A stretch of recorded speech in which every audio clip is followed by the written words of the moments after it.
Want to turn your home into a coastal retreat? You're going to want to do these 3 things to make it blissful and elegant. First, you're going to want to paint all of your walls white, including the trims around your windows and doors. You can choose either warm tones or cool tones of whites, but just stick with whichever those families you choose.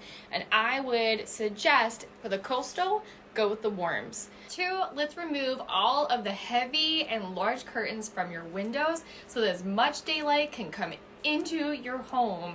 You want to think breezy, sunny, beachy vibes. So clear that away, opt for some blinds, shades, or transparent flowy curtains. Last, let's layer some textures and different shades of neutral tones. Like this says up here, layer your neutrals.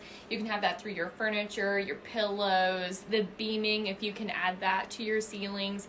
You can go with some rattan, and any kind of natural fibery looking materials is gonna make the outside look like it's inside. Adding some plants like this, again, we're going for that coastal vibe as if you live by the beach. So the more the inside of your home can reflect that, the more it's gonna give you that feel.